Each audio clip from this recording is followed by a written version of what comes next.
Father, we thank you for this time together. We ask you to bless us in this study. We ask that you would open our eyes and our ears to know and understand your word and make good the promise that you gave us, that if we ask you to open our eyes, that you would. In Jesus' name we pray. Amen. Amen. All right, last week we went through a whole line of, some might call it drivel, but the point is in Bible prophecy, you have this idea that it's something like Nostradamus. Of course, not many people have ever read Nostradamus, but I have. And one of the rules of Bible prophecy is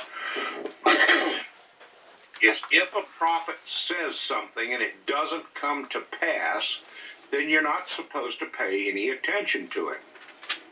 For instance, our man Nostradamus wrote that the world would end in 1995.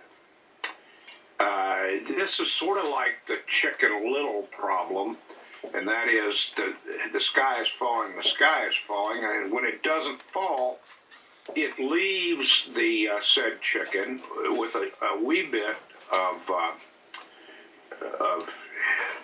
lack of credulity, I guess you would say. And so, with that being the rules set forth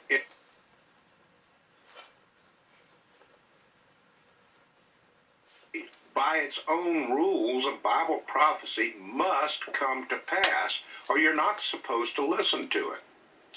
Now, the idea in classic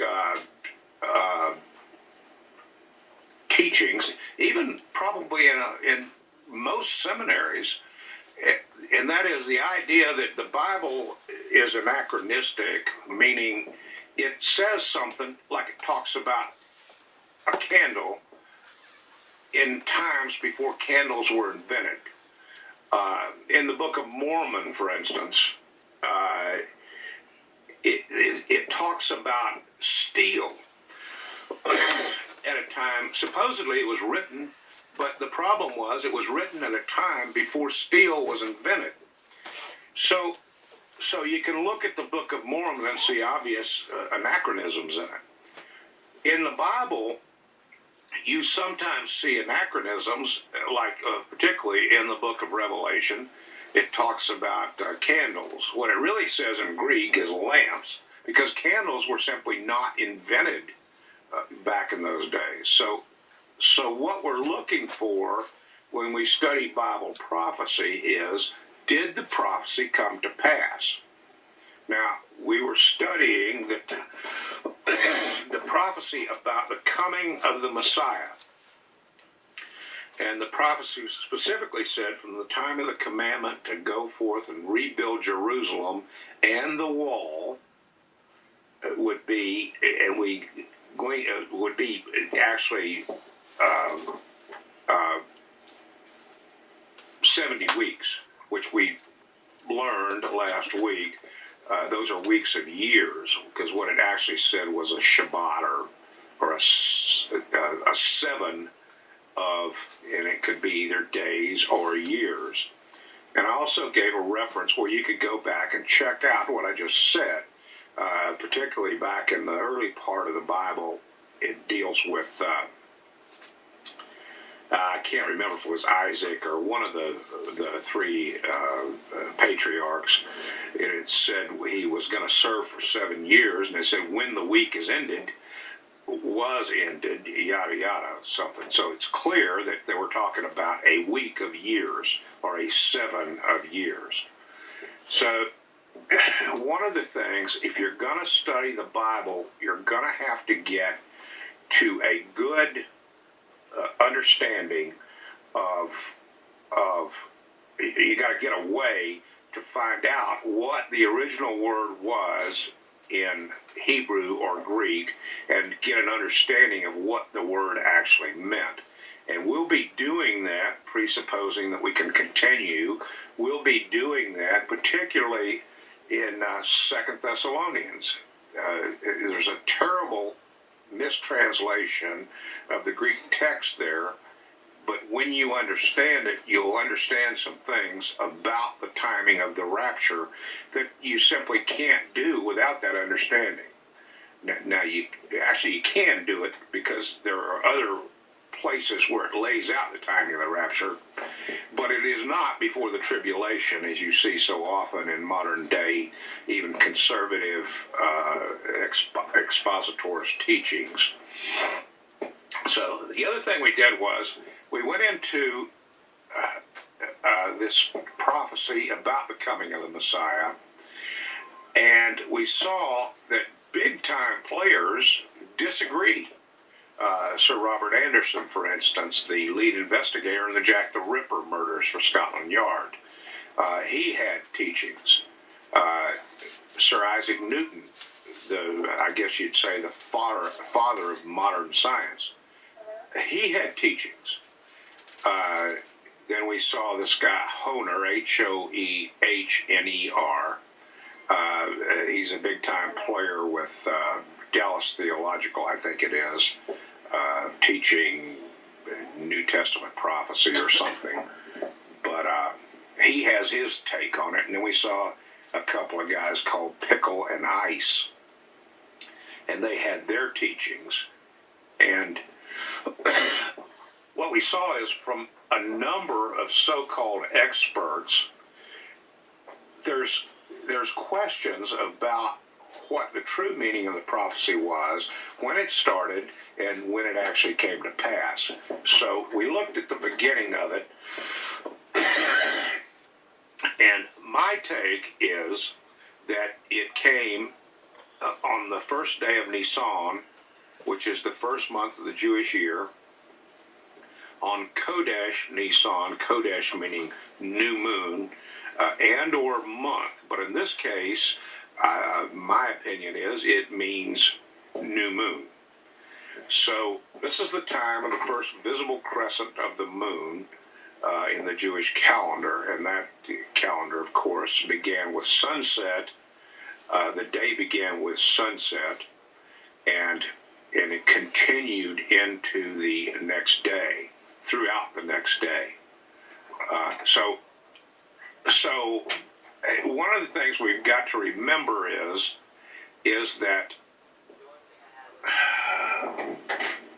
sorry, I'm trying to see where your mom went, but okay, one of the things we've got to remember is about this time of the Jewish day, because it's going to become very important through the whole of the study of Bible prophecy. All right.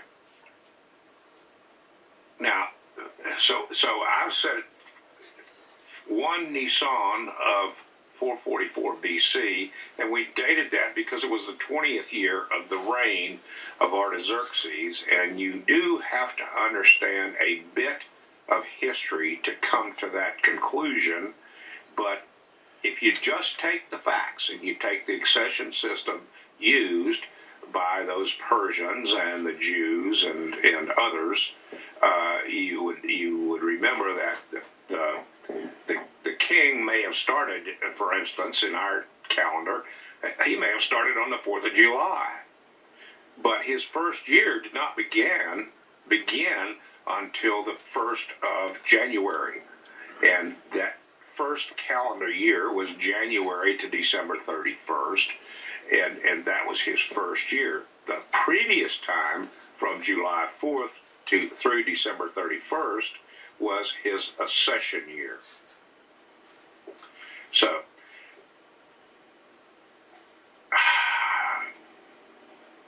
we then did some little rudimentary arithmetic, and we came to the conclusion that based on the biblical standard of a 360-day year in Bible prophecy, and you cannot read the book of Revelation where it defines the time and half a time of Daniel, or the 360 days of the years and half a year of the two witnesses, or a number of other places it defines that is 3 years and 6 months, or it's 2,520 days or some number like that. When you multiply it, or the times time and half a time of Daniel, it's all the same time frame. It's 3.5 years, and it's 360-day years. So if we take that time frame, and I'll see the exact number here in a minute, but I'm not to that part. We also saw that this guy Pickle says that Honer's reasoning, where he picks apart Anderson and Newton, that it was airtight, and then we saw that that based on other logic, that Pickle's comments were actually that the reasoning that he came to, Honer came to, was not so airtight. Now, what's the point of all this? Are we supposed to take sides and pick Anderson or Newton or Honer or Pickle? No. The point is that when you take what these guys said, at its lowest common denominator, what they're saying is, we really don't know what we're talking about. You will find this same thing in the amount of dark matter in the universe. Or the Pharaoh, and now I'm talking, you could take 14, 15 scholars, and I have absolute quotes and footnotes of who said what, and what you find out is when you just pick one of the people that describe the Pharaoh of the Exodus, just pick one, any one, I don't care. That means that the other 13 or 14 or whatever it is are full of BS, which, as you recall, is bovine scatologica. So, that said, that means that 95%, give or take, 94, 96, whatever it is, according to the particular thing, whether it be dark matter or whether it be the Pharaoh of the Exodus, about 95% of it is absolutely wrong. So with that said,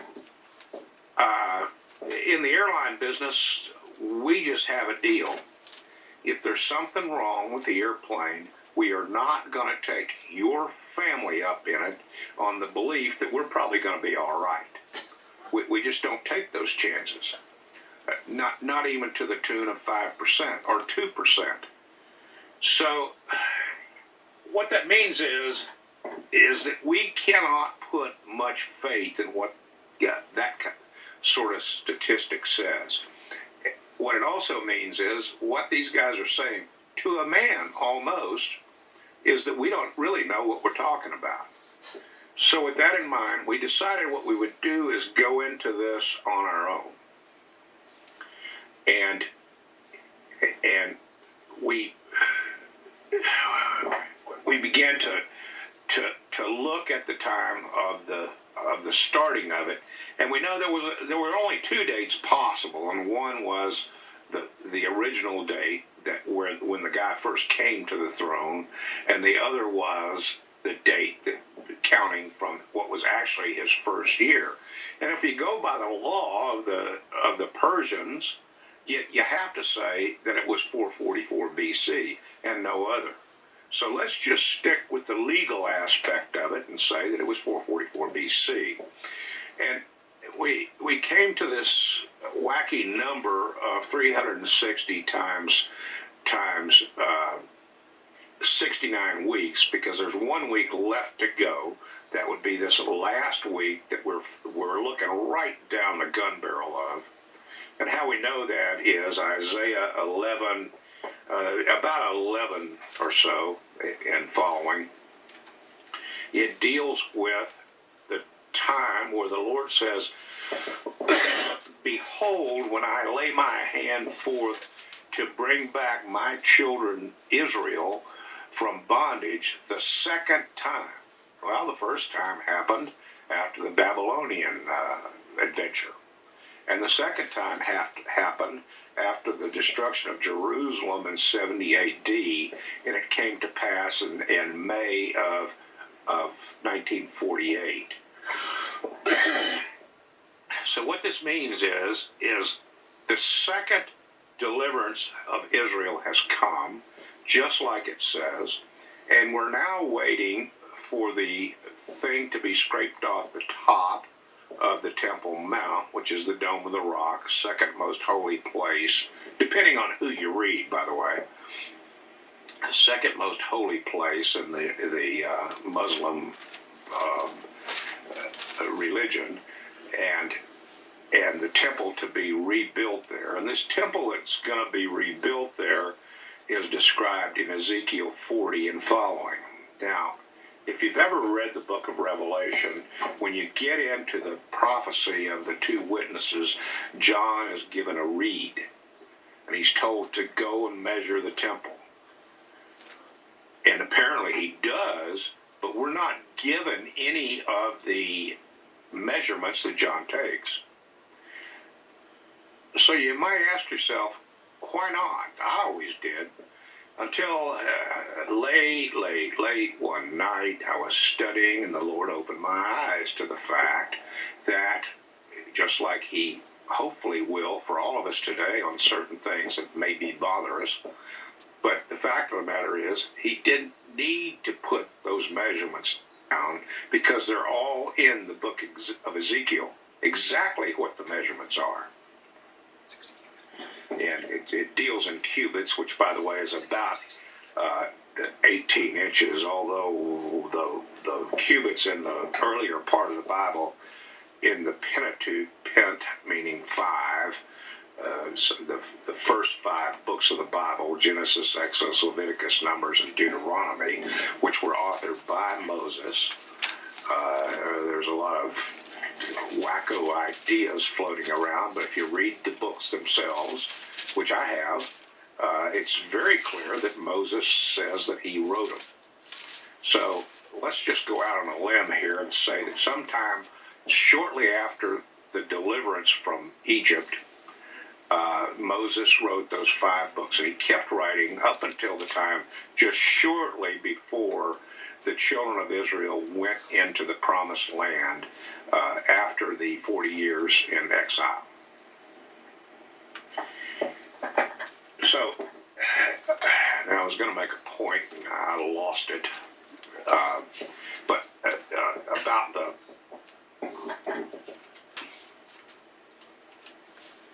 oh well, it'll come to me. So anyway, what we have in the Bible, in the early parts of it, is it talks about cubits, and my opinion is undoubtedly that was the Egyptian royal cubit, which you can Google online. The guy that did the big portfolio on ancient Egypt, and I forget his name right now, but he has a picture of it in probably the Cairo Museum, the actual standard of the royal cubit that one of the pharaohs had. We've found it. So it seems to me that was about 24 inches or so. So the cubit can vary, but for the sake of round numbers, I use roughly 18 inches. And that's purely for the sake of, you can get a guideline of how big the ark was. And it was about 300 feet, if I recall correctly.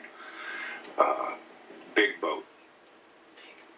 Anyway, so back to this business about figuring out exactly when this prophecy of the 69 weeks, which we did our multiplication, 300 years, 69 weeks, 173,880 days.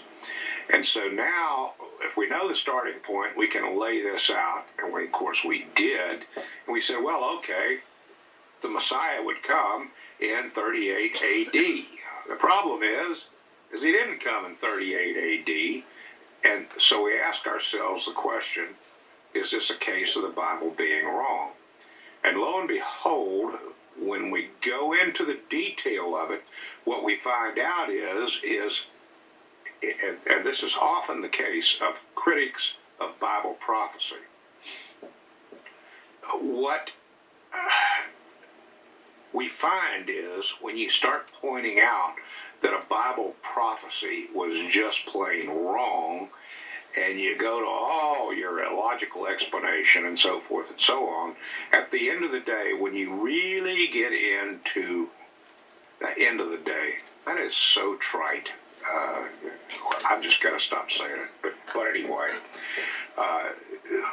when you get to the logical end of it all, what you find out is the Bible wasn't wrong, but really and truly, you, the person who says that, was really packed full of that same bovine matter that we just discussed. So anyway, now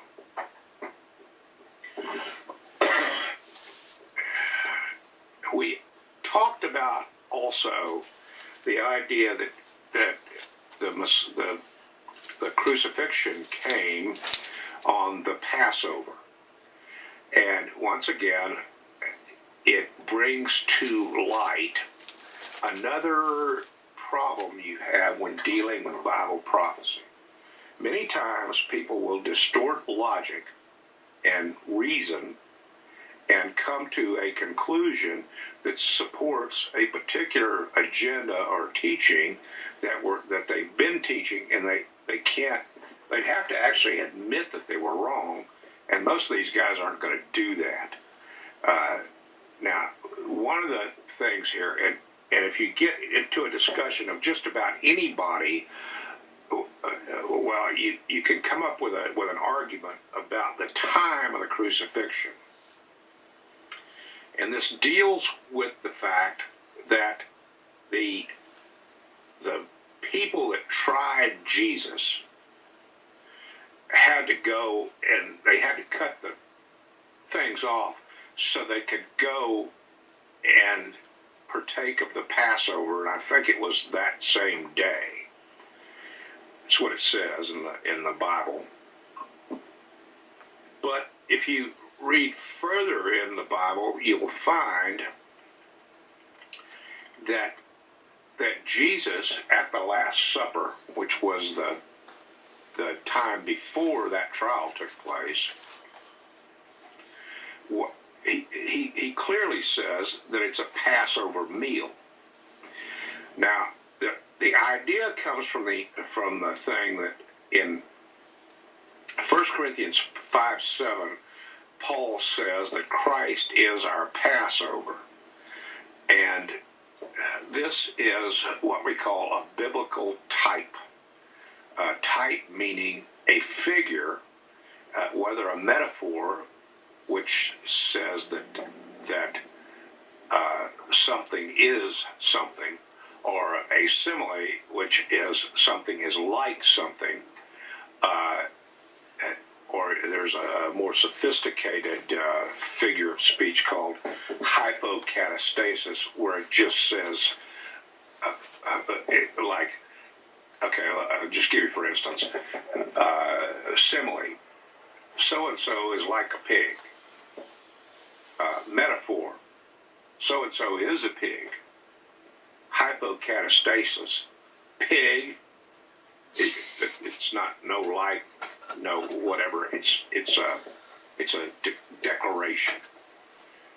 So anyway, that little fine print in mind, you will find as you study Bible prophecy, you need to understand all three of those figures because they will come up in Bible prophecy.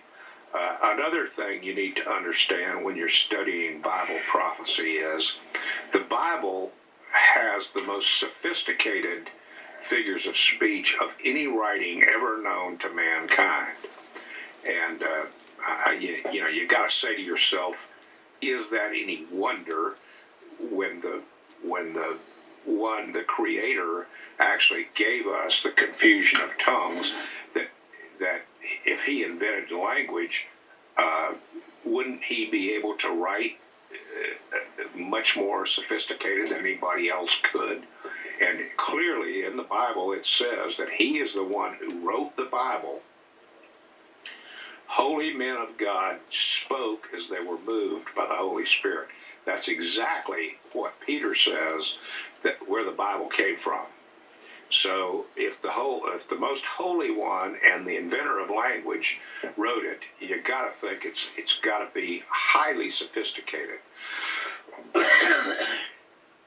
Now, if you hear from a teacher that somehow or another this prophet or whatever it was wrote this down and he was unsophisticated and yada, yada, yada, you can take this to the bank. The guy that you're listening to that says that is either ignorant, meaning he's just hasn't studied it, or he is basically not too terribly bright because he has studied and can't see what it says, or maybe he's a fool. But whichever way it is, he's wrong. So anyway, back to the idea of a type. These guys conclude that if the Messiah is the Lamb of God, and he's the Passover, so therefore the Passover Lamb, this means that his death must have come on the, they would call it the 14th of Nisan, which is the day that the Passover Lamb is killed. But like I said, the Jewish day begins at sunset, and this is very, very, very important. You understand, the Passover meal came on the 15th of Nisan. Now, when you look back at the Last Supper, Jesus clearly said that this is a Passover meal. So it's not open to question. It's not open to opinion. You can try to change it. And this is what these guys are saying, a lot of them. And I'm telling you, this is rampant in the church. When I say the church, I'm talking about the church Catholic. Catholic meaning universal. And this is as opposed to the Roman Catholic Church. They want you to think that it's a universal church, but it's not. It is the Roman Catholic Church as opposed to the Church Catholic, which is the true universal church. And I don't get too much into discussions about denominations. I happen to be a Baptist, but I'm a Baptist by default. There's a bunch of Baptist teachings that I simply do not agree with. But one of the things that I do agree with, and this is the only way, in order to be a member of the church, you must be born again. Now, let me restate that. You must be born again. Now, I'll tell you, one of my really good friends, before he went to the hospital on Friday and left out the back door on Sunday for a routine procedure, George Steele, head of an assisted living company down there in the north end of the Suncoast Parkway down in the north end of Tampa. I forget. But anyway, he was from one of those towns up there. But he was a retired, actually, he was a Catholic priest that was a quitter.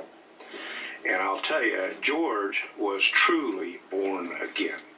And I would have a 5-minute discussion on our business, and then about a 2-hour discussion about the Bible, which is something that happens quite often in my discussions when I'm doing real estate deals. There's just a number of people that we talk about our business for a few minutes, and then about the Bible for the next hour, hour and a half, 2 hours.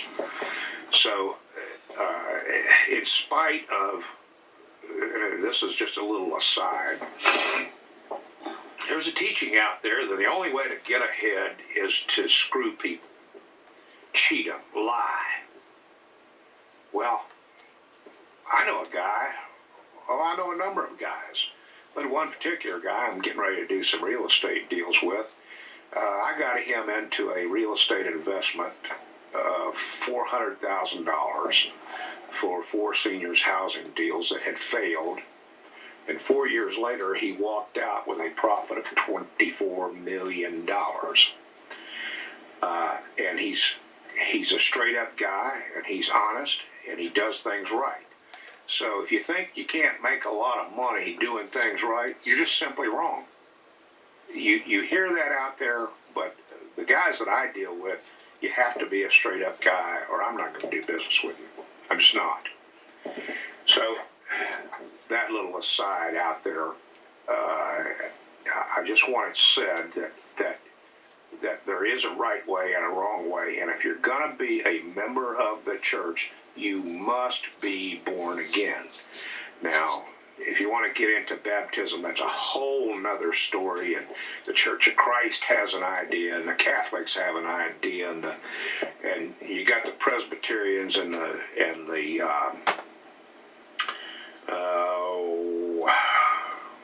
not the Mormons, Methodists.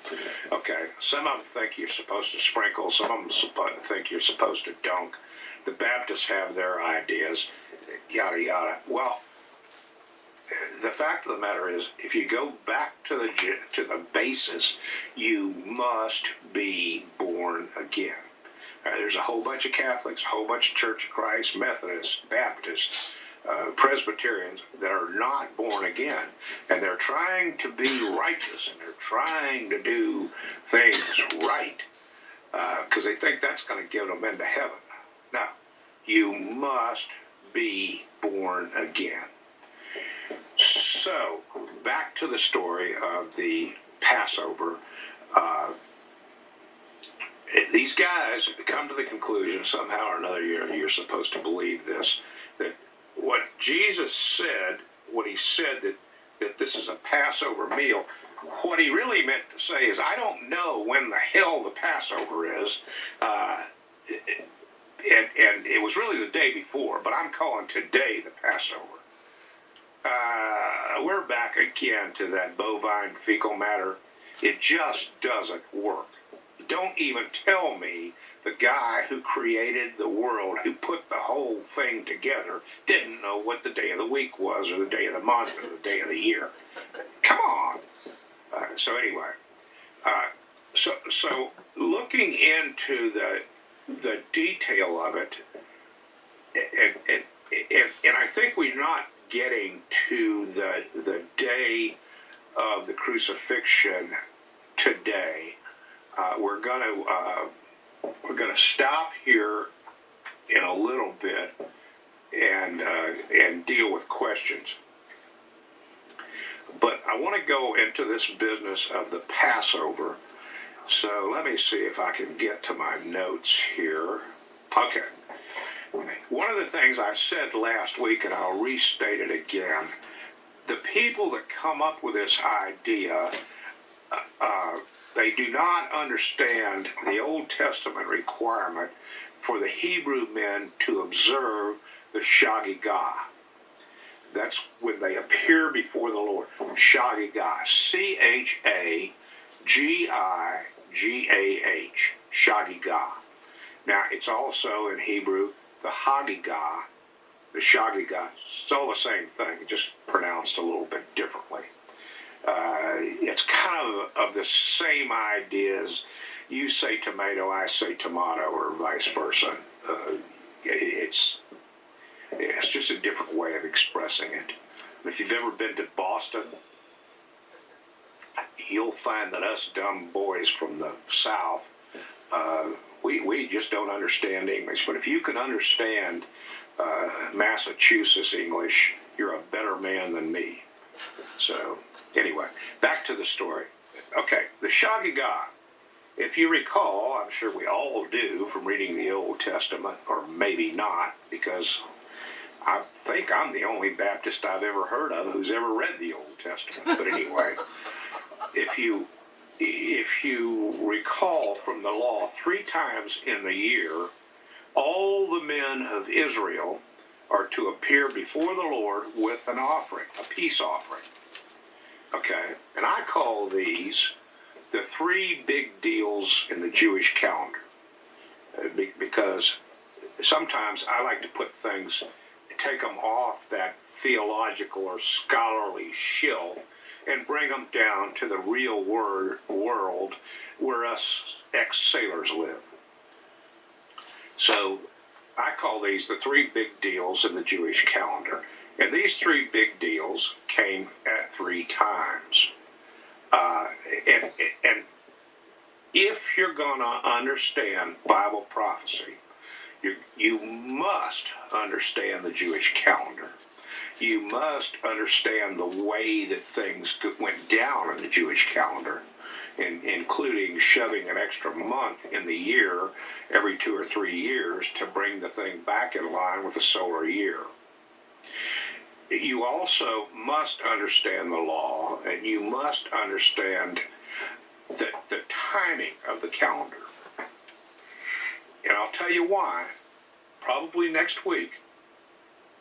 But it is absolutely astounding when you see the tremendous prophecy that was buried in the law, once again, with the combination of the figures of speech that I talked about and the business of the type, and Christ being the type. What he is, he's the fulfillment of the law. What he did was he perfectly lived the law so he could be the perfect sacrifice, a human sacrifice, for mankind's fall in the Garden of Eden. Now, I can tell you this, call me a fool. We'll get into whether or not that's exactly true, but I do think that the world, somehow or another, it's not millions or billions of years old. It's at best probably 6,000 or 7,000 years, but other creationist guys think maybe 10,000, and they have some pretty good ideas. I don't care. What I do know is this, is when I study the Bible, I'm looking at the logbook of what I call the gospel ship. Now, that's an old Southern thing. I'm going to take a trip on that good old gospel ship. I think it's the Kingsmen or the Cathedrals, and they all sing it. But it's an old-time Southern gospel. Nobody knows who the author of it actually is or was. But it goes back a long time. And me being an ex-sailor man, Naval Academy graduate and all that, it's just a part of who I am. Ship stuff, sailor stuff. And that's why I use the gospel ship idea. So anyway, back to what we're talking about. In the Bible and in the law, we have the three big deals.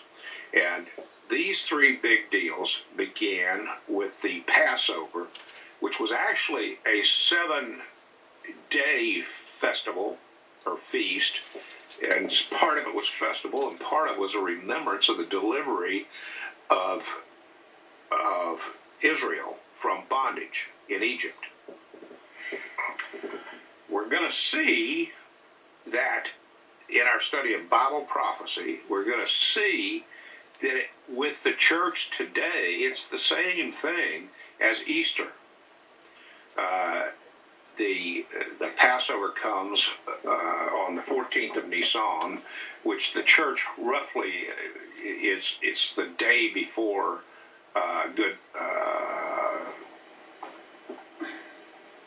it is Good Friday, I think. I have to go back. This is off the top of my head, but this you can take to the bank. The first big deal was Passover. The second big deal was the Feast of Weeks. The third big deal was the Feast of Tabernacles. The Feast of Weeks came on the 49th day after the day of the Sabbath of Passover week, being the Saturday of Passover week.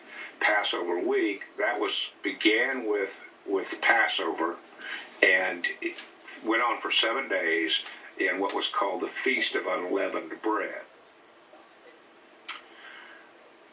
Then you get to the Feast of Tabernacles. That comes in the 15th day of the month of Tishri, which is the 7th month of the Jewish calendar. Once again, you must remember the first month is Nisan, the 7th month is Tishri. Why? Because there is an enormously important Bible prophecy buried in those two dates. And we'll get to that when we talk about the time of the flood. And that's way beyond this discussion. But I'll just tell you one more little thing. You recall the rule that said that on these particular 3 days of those feasts, the Shagigah, all the men of Israel had to appear before the Lord with a peace offering. So, okay, that's just another Jewish tradition, yada, yada, yada. That was along with matzo balls and kosher food and whatnot is just quaintly Jewish. No, not so. And if you think that, you frankly are ignorant. And when I say ignorant, I am ignorant of a ton of things. Meaning I don't know, I haven't studied it. Okay? Doesn't mean I'm not smart. Doesn't mean you're not smart. It means that you're just ignorant of it. You just don't know. But let's look at what happened in the New Testament on these days. The first one was, guess what? The crucifixion. It came on the 15th day of Nisan, the first month of the Jewish year. By law. Had to. Guess what else? You remember that Shagigah that I was just telling you, those people that tried Jesus had to get out of the trial so they could stay pure and go to eat the Passover? That was the Shagigah. Guess what happened on that day? The Messiah was slain. He was killed. He was crucified on that day. And you can take this to the bank. There's not one Jewish guy on the planet that didn't have to be there. Now, whether he was or not, well, that's his problem. But every Jew was a witness to this crucifixion of Jesus. Every one of them. Now, whether they filed by the cross or whatnot is irrelevant. They all knew what went down that day. Now, I told you the second big deal, the Feast of Pentecost. 50 days after the day of first fruits, 50 days after the day of first fruits, including that day. That was the day of Pentecost. Now, why is that a big deal? Well, what happened? Well, as the charismatic church is so willy-nilly, blindly calling it, Pentecost, we're Pentecostals, we're whatever. I'm not going to get into whether I believe what they believe or not, because I'm as charismatic as anybody that ever lived. In our family, we live by the miracle. So don't tell me miracles don't happen. We all know a number of them. That has happened beyond any chance. It had to be miraculous. But what happened on the day of Pentecost was, this is the day when the apostles stood up and spoke to each man in his own tongue. It's called speaking in tongues. And what it means is speaking in a foreign language that you never knew about before, you didn't understand, but the Lord undid what he did way back at the Tower of Babel when he gave the confusion of tongues. And when we get to it, I'll show you a secular account of that very thing, the confusion of tongues. It came from the Sumerians.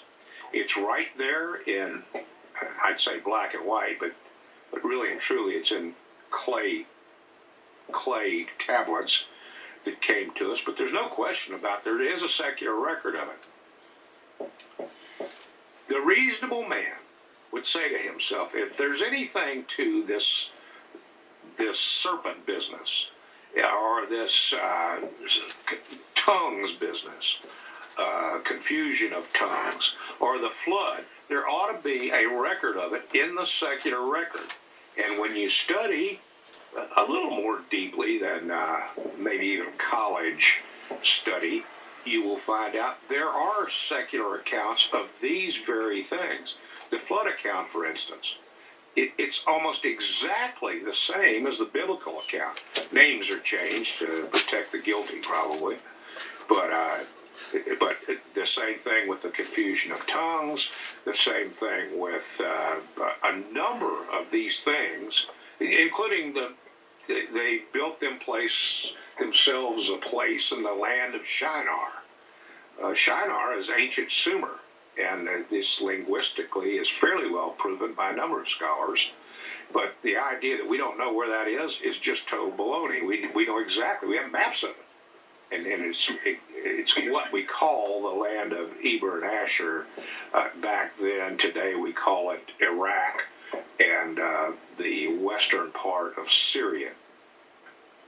It is, by the way, the exact area where ISIS is now in charge and or taking charge or whatever.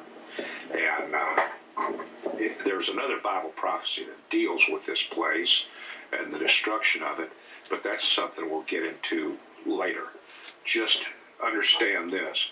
We started seeing these end times things come to pass with the deliverance of the land of Israel back to the hands of the Jews in May of 1948, and we're looking right down the gun barrel of the 70th week that we've talked about. But anyway, back to the three big deals. You recall that we found out that the children, all the men of the children of Israel were required to appear at that time, those 3 times, and give an offering before the Lord. So number 1, they knew that the Messiah was slain. Number 2, when the apostles began to speak to each man there in his own language, they knew that the Messiah had arisen from the dead. And no matter what they say, no matter how we don't believe this, or we're that, Hasidic, whatever, I don't care. There's not a man that wasn't an eyewitness to the crucifixion and the events that happened after the resurrection. Not one, by law. So, do you think it's some chance? But the Exodus happened in 1445 BC, and you had about 33 years of the Messiah, so roughly around 1,500 years later, in round numbers, the Lord brought to the eyewitness of every Jew on the planet, supposedly on the planet, supposed to be there anyway, the fact of the crucifixion and the fact of the resurrection from the dead. Do you think that's just pure luck? No. If you do, you simply do not understand probability and statistics. For instance, I'll just give you one. The business of the 7 hard drives failing in this IRS fiasco. Yeah, we've heard about it if you listen to anything other than the mainline news, because they don't report on it. But the odds of that happening, I have figured, because I've taken these courses and gotten A's in it, by the way, the odds of that happening are 1 in 10 million, based on the hard drive failure rate of 3%. as stated by Microsoft and others, and the IRS themselves, by the way. So if you believe that 1 out of 10 million, that just kind of happened, it wasn't the fault of anybody, you're an idiot. Sure. I mean, I'll do a 1 in 10 million bet with you anytime you want to. Anytime. I win every time, except for once out of 10 million. So anyway, enough of that discussion. What you have is you have a prophecy. Was it written out in the Bible? No. It was written out in type. It was written in the law. And then you see the point of it. The point of it is so that every Jew has nothing to answer about willfully turning away from the fact of the crucifixion and the resurrection.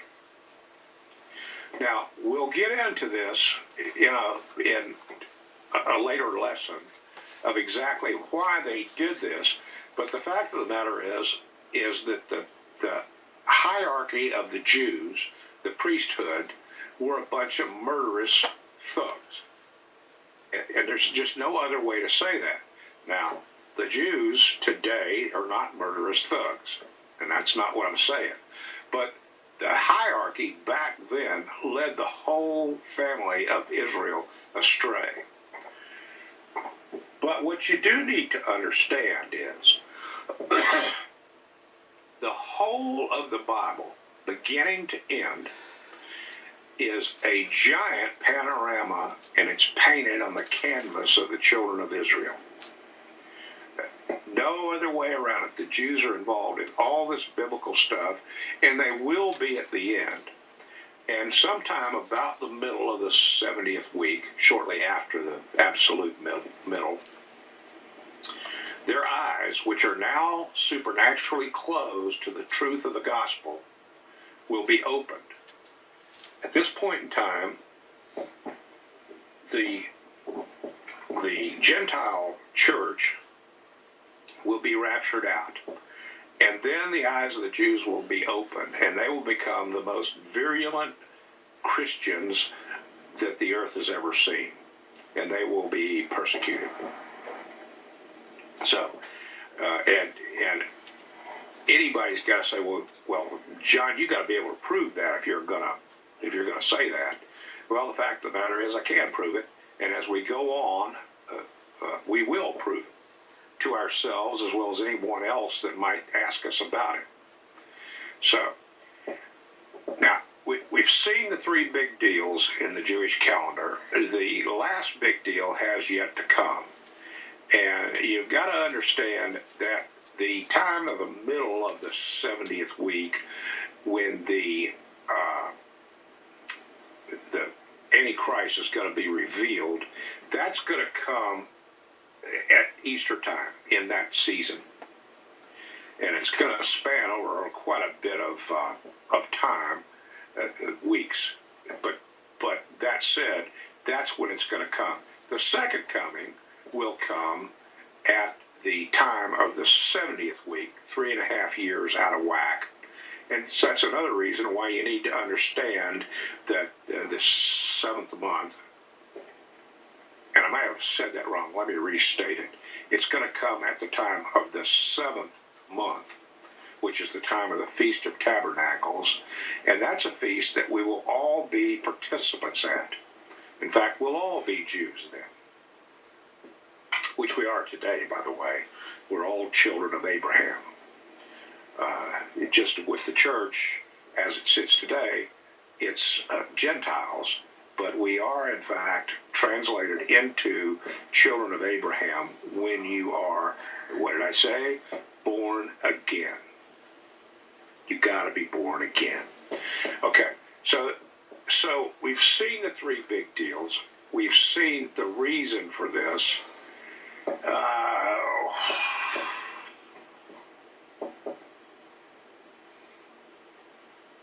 All right, I'm going to call time out there. We're going to do the Passover next week.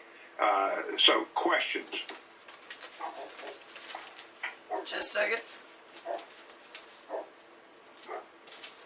Anybody got questions? Yeah. Can you give us your best comparison of the Hebrew calendar to the modern calendar, like in an email or a site to go see it? No sound at all. Tracy, am I on? Hello, can you hear me? Noise, but no sound. Hold on. I don't know what's going on. Can you hear me now? Yeah. All right, good. Can you hear me now? Again, can you give me a link or somewhere to go to find the best comparison of the Hebrew calendar to the modern calendar? I mean, seeing there's so many discrepancies between all these people who are knowledgeable about what happened and when it happened, I'm sure there's discrepancies on that. What's the best Hebrew calendar back then to tell you what month is what month, what day is what day? Me. So, could you write it down for me and send it to me?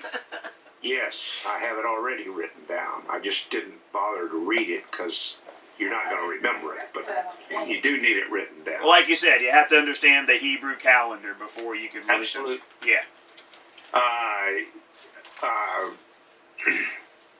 You Just send us a copy. You were asking about there actually is a prophecy, in Bible prophecy, written by Isaiah. Let me think. Is this last week's question? Yeah, Isaiah. He prophesies the exact guy who would deliver Israel from Babylon, from their bondage in Babylon. This was 200 years before Israel even went into well, actually 150 years before they went into bondage. But he told of the guy who would deliver Israel. And at the time, when he talked about them being in bondage to Babylon, the Babylonians were not even a power. They weren't even a local anything. They were some second-rate town up in Iraq, which wasn't Iraq at the time. It was Shinar in that time. I can have full screen. So anyway, he not only did he tell about the guy, he gave the guy's name. Now, this would be like somebody writing at the time of the Declaration of Independence and saying that the United States would win a Cold War with a country called the Soviet Union, which did not then exist. Right. In fact, Russia was nothing more than a nasty place on the plains, and that the Scythians had control over. So, and that the guy that would do it would do so without firing a shot, and his name was Ronald Reagan. How much sense does that make? It's impossible. And yet that's exactly what's written down in the book of Isaiah. So, once again, back to Bible prophecy. The psalmist actually in Psalm 22 told us about the crucifixion before crucifixion was invented. He told us exactly how the Messiah would be slain. So, just a little sidelight. But yes, I can give you a quick report on the calendar. So I got to recheck it for mistakes, but it'll take me a day or two. What else? I thought you had other questions. Go, there's what? Ask something. Okay, I think he's done with all his questions. No, I'm not. Oh. Was only one? Hang on. No. Oh, man.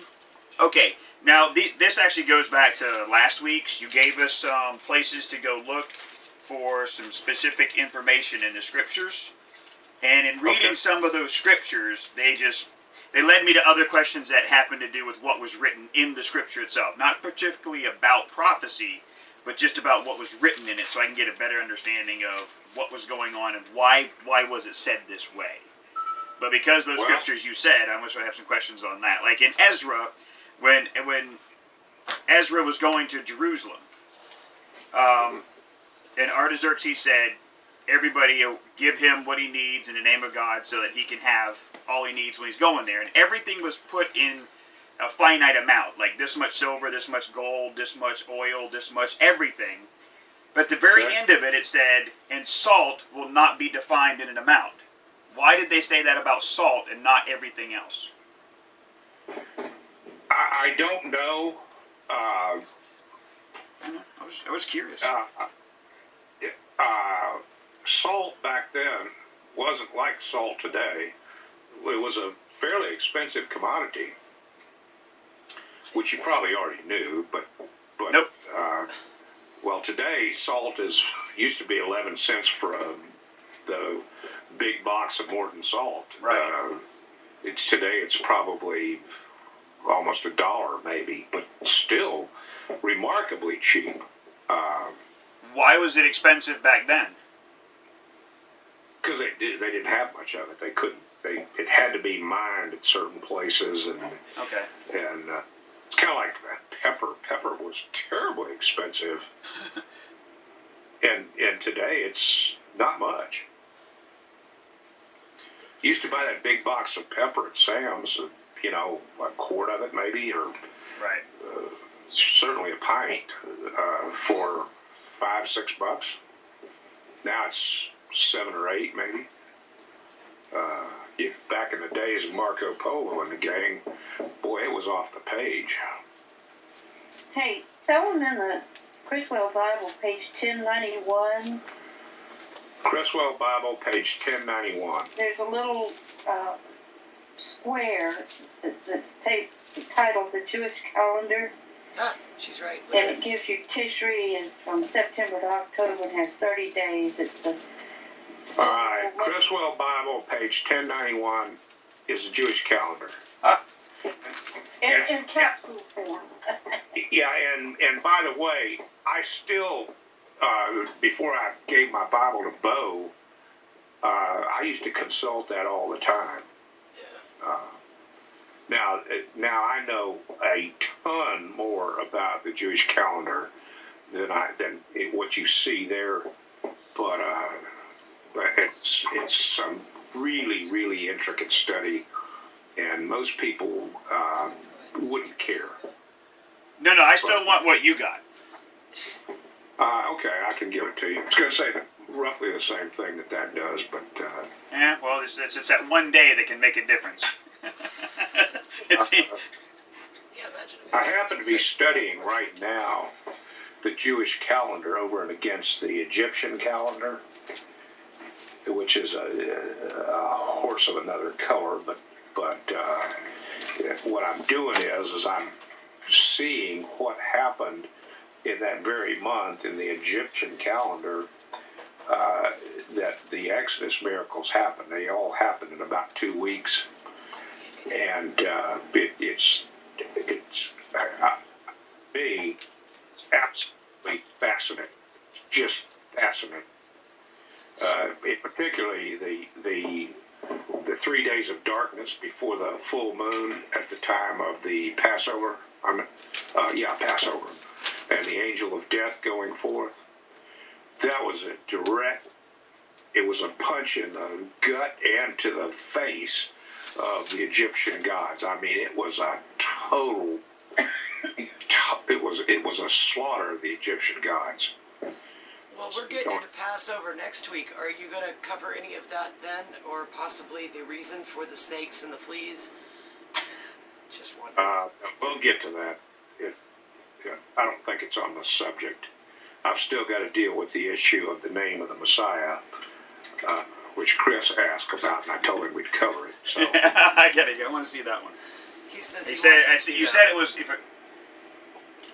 I remember correctly, you said it had to do with 3 separate prophecies put together in Isaiah. yes, sort of. It's Right. once again we're into types. There's another sophisticated figure of speech, and if you're like I was, you think that it's kind of a trite saying. It's called a parable. But it's not. It's highly sophisticated. It's mind-boggling. And then there are derivatives of that idea of the parable, not the least of which is that hypocatastasis that I talked about. You know, where you don't say like a pig or is a pig, you just say pig. Proclaim You're, pig. Yeah, you're making a statement, and what you're saying is, whether it's like or whether it's your real actions, you really have declared yourself to be a pig, and it comes in the Bible, and when it happens, sometimes you don't even know you're seeing it, but it's highly sophisticated and highly graphic. So anyway, you were asking a question, and I got off track again. No, that was it. No, on that question. Again, this is just the scriptures that you said. Read over these to get some ideas from prophecy and what we're going through and the things that happen. And there's a lot of particulars about just the Bible in itself I don't know about. And the more we get into prophecy, I'll have more questions about that. What actually happens to Lazarus after he's risen? Is there anything that tells later on what happens to him? Now, he was risen from the dead. He was raised from the dead by Jesus for one express purpose, and that was to declare the divinity of Jesus. If Okay. death comes, and it's by the declaration of the Lord, then undoing death means what? It has to be declared. You have power equal to that of the Lord, don't you? If not greater. Right. I was just curious So, what happened what- to him. I can't find anything else. So, like he rose, walked away, and then what happened? I'm sure he died. You know, one of the things you got to remember, Romans 1:4. It's very clear.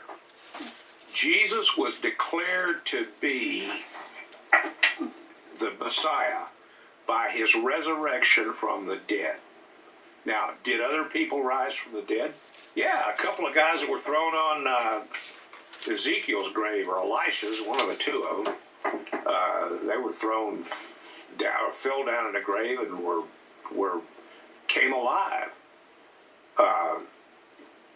Why didn't Elijah and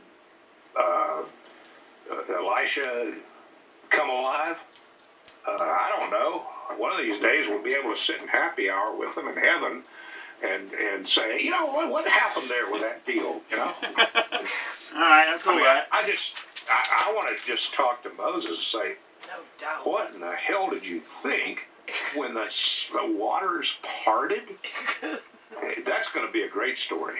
Yeah, like in a Disney movie, do you actually see a whale go by? Anyways, That mind of yours, boy, I'm telling you. now, again, I don't know much about the Bible. Getting into learning more, that's what this study is all about. And I know we start with prophecy, but there's a lot of other things I want to know a little bit about before I get information from you on where to go to find it. Like you said, it could take you, decades to go find this information, but finding it from somebody who has the wisdom, that's why I ask. Again, about the temple of God, when will it be finished? Or is it eventually finished in the Bible and then something happens? What? I'm kind of confused about the building of and the finishing of the temple of God. The third temple. The third temple. That's the 70th week? Yeah, you can find the specifications on the temple starting about the 40th chapter of Ezekiel. The 39th deals with the end of the Gog-Magog thing, and the 40th, if I'm not mistaken, begins about 3 chapters of describing the exact specifications of the temple. and this will be the millennial temple. It will be there 1,000 years until the earth is completely covered over in fire and all the impurities burned out of it. And then there's going to be a new earth, and that's when the New Jerusalem comes down. 1,500, is it 1,500 miles, I think? I think so. High, wide, yada, yada. So it's going to be a spectacular thing, and it's going to be forever, as I think the new earth will be forever. If you understand, originally this earth was built to last forever, and with the sin of Adam, the curse came, and things began to go to hell in a handbasket, and have been doing that, other than for the works of Jesus that have been going on since that time. The whole earth would be done with. That's why I'm not too particularly worried about the idea of climate change. In a biblical standpoint, it's a stupid argument. And if these people actually understood the Bible, they wouldn't be worried about it. But they don't. So, but we're starting to get on the edge of politics, and I want to stay away from politics. But the temple will be rebuilt. The temple will be rebuilt. That's what the two olive trees. If you read the book of Revelation, 11th chapter, that gives a description of the two witnesses, and it calls them the two olive trees that stand before the Lord. The first two olive trees were Zechariah and Haggai, roughly 521 BC, I recall correctly. It's about that time. And they came forth and they called Israel to rebuild that temple, which in my opinion, this is not in the Bible, but in my opinion, that's the reason the temple hasn't been started yet.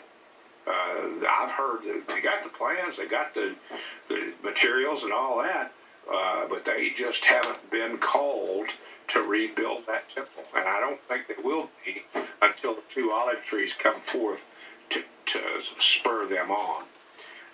If you think the Middle East is a hotbed of unrest, wait till they destroy the Dome of the Rock. Dad, did you know that they have found the red heifer? It's in North America somewhere.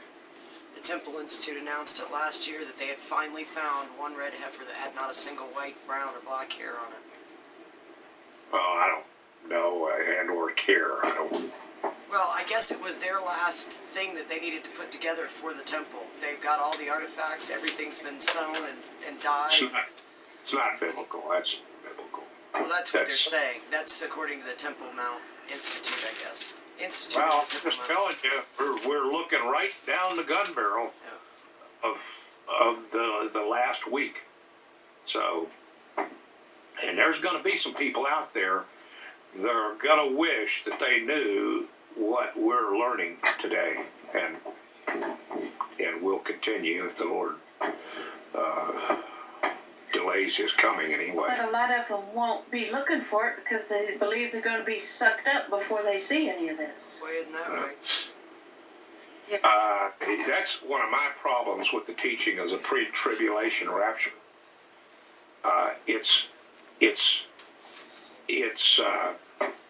comes directly from a just astounding non sequitur of C.I. Scofield. Basically, he says that we all know that the true tribulation comes at the middle of the Great Tribulation comes at the middle of the 70th week. But most people teach that the tribulation is actually the 70th week, and he just goes in and calls it the 70th week, the tribulation from there on out. But you'd have to actually go back and read Scofield Bible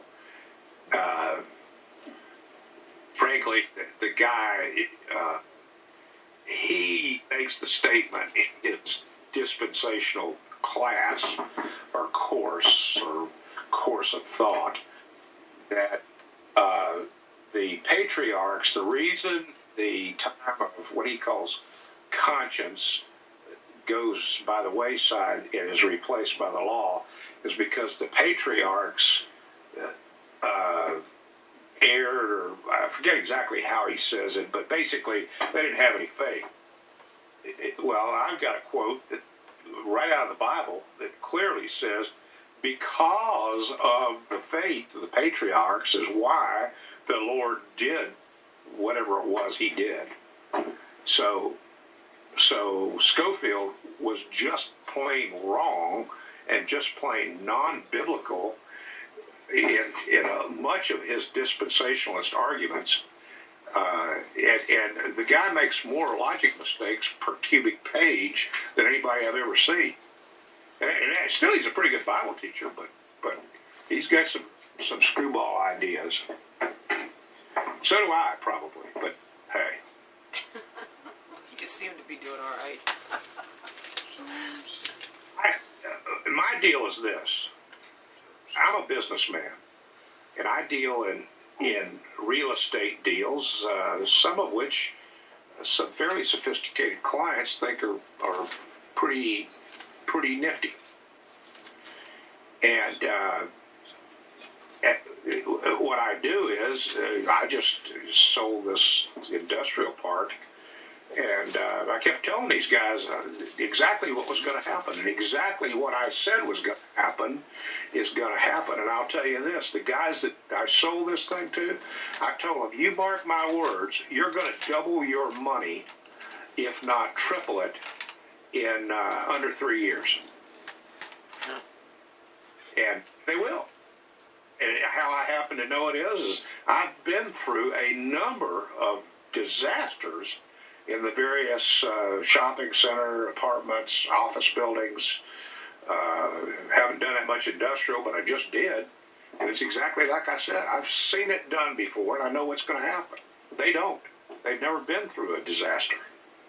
So, just, once again, it's not that they're not smart. It's just they're ignorant. They just don't know because they haven't seen it. Right. So, and that's something that in real estate and in Bible prophecy, you think you know it all, or you think you've arrived. You got one place that you can go from there, and that is down. Right. So never think too much of yourself. I don't. I try to remind myself daily, John Manis, you're not so terribly smart. So In Romans 4, Paul talks about and David's